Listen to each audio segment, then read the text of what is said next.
ओम साईं राम। आज का साईं वचन बाबा कह रहे हैं, मेरे बच्चे तुम ऐसे ही निरंतर नेक काम करते जाओ।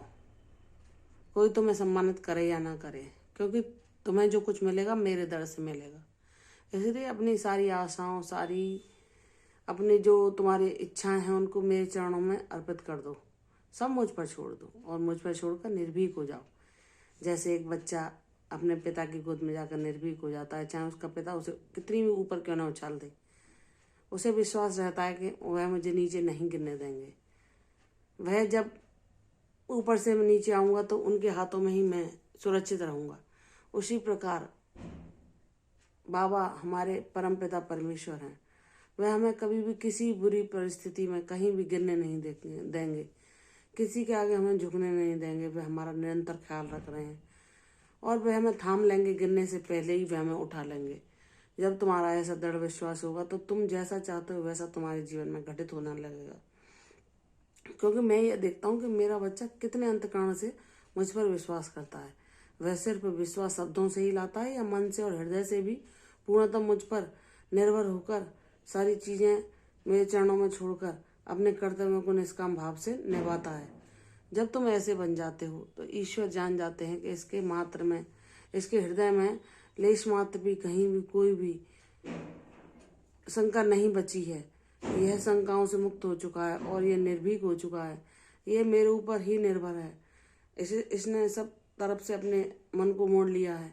किसी व्यक्ति से आशा लगाना, किसी चीज़ की तरफ भागना, ये सब कुछ इसने छोड़ दिया है। इसने शांत होकर सब कुछ मुझे अपना ही मान लिया और यह जान गया है कि किसी भी रत्न को धारण करने से या किसी से भी अपने ग्रह दिखवाने से कुछ संभव नहीं हो सकता। क्योंकि अच्छा समय या तुम्हारी मुसीबतों से छुटकारा तभी होता है जब हम अपने गुरु के दिखाए हुए मार्ग पर सत्कर्म करते हुए उन कर्मों से मुक्त हो सकें। तभी हमारे गुरु परमपिता परमेश्वर हमारे जीवन में हमारे बुरे कर्मों को नष्ट करके, हमारे प्रारब्ध को समाप्त करके हमारे जीवन में अच्छा समय ले आते हैं और हमें सारी परेशानियों, सारे कष्टों, सारे दुखों से मुक्त कर देते हैं। तो हे मेरे बाबा साईं, मुझे पूरी दुनिया में कहीं जाने की जरूरत नहीं, ना किसी की बातें सुनने की आवश्यकता है। मेरा पूर्ण विश्वास, पूर्ण निष्ठा सिर्फ आपके साथ है, भले ही समय कितना क्यों ना लगे। क्योंकि जब हमारा कोई कार्य नहीं हो रहा, हम सोचें कि बाबा सबकी इतनी जल्दी सुन रहे हैं, लेकिन मेरे प्रार्थनाओं को तो करते करते बहुत लंबा समय हो गया। उन्होंने तुम्हारे लिए क्या सर्वोच्च सोच रखा है, वह तो तुम्हारे सामने जब प्रकट होगा तभी तुम जान पाओगे और तभी यह तुम जान पाओगे कि यह किस कारण ऐसा हुआ। तुम सब कारणों को, सब रहस्यों को समझ जाओगे जब बाबा समझाना चाहेंगे। उससे पहले तुम जब तक सबूरी बना के रखते हो और अपने बाबा पर पूर्णतः निर्भर रहते हो, कहते हो जो बाबा करेंगे वह अच्छा ही होगा। देर हो रही है तो इसमें भी कुछ ना कुछ अच्छाई छुपी होगी। जब मेरा भक्त पूर्णतः प्रेम से मेरे इस भाव को अपना लेता है और मेरी अंतःकरण से भक्ति करता है, तो मैं उस पर अपने आशीर्वादों की वर्षा कर देता हूँ। उसके बिना मांगे ही उसकी सब चीज़ों को पूरा करता हूँ, क्योंकि वह मेरे शरणागत हो जाता है। वह मेरी इच्छा को ही अपनी इच्छा मानकर अपने जीवन को मेरे अनुसार ही जीता है, मेरे दिखाए मार्ग पर चलता है, मेरी बातों का पालन करता है और उसकी सारी दुनिया मैं ही बन जाता हूँ।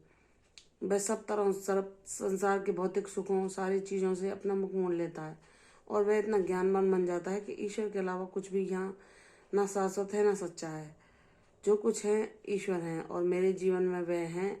इसके लिए वह अपने आप को भाग्यशाली मानता हुआ मेरा आभार व्यक्त करता है। तो ऐसे बच्चे के जीवन में मैं अपने आशीर्वादों को लुटाता हूँ और उसके जीवन से सारे अभावों को समाप्त कर देता हूँ और उसे अपना वरद हस्त उसके मस्तक पर ऐसा रखता हूँ कि कभी भी उसका साथ नहीं छोड़ता।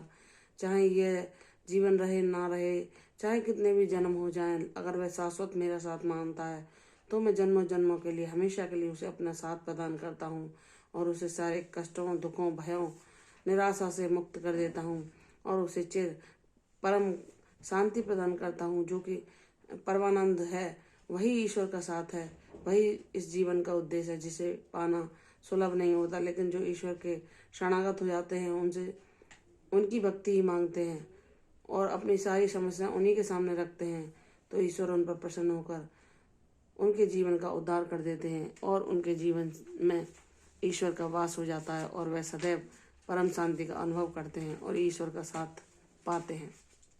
तो हे मेरे बाबा, यही दया दृष्टि मुझ पर बनाए रखना। लीलाएं आपकी कुछ भी चले मेरे जीवन में, लेकिन आपका साथ सदैव रहे, तो वह उन लीलाओं को भी मैं शांति के साथ उनका आनंद लेते हुए आपका धन्यवाद कर सकूं। इतनी मुझ पर कृपा करना मेरे साईं।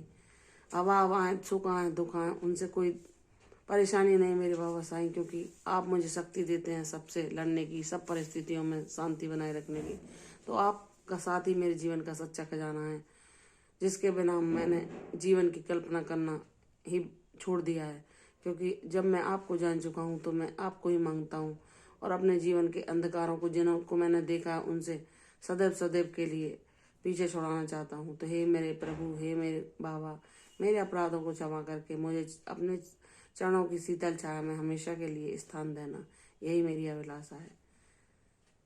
तो बाबा अपने बच्चे पर दया करके उसकी हृदय की समस्त इच्छाओं को पूर्ण करके उसे अपनी भक्ति प्रदान करते हैं, जो उसके जीवन का सार बन जाती है।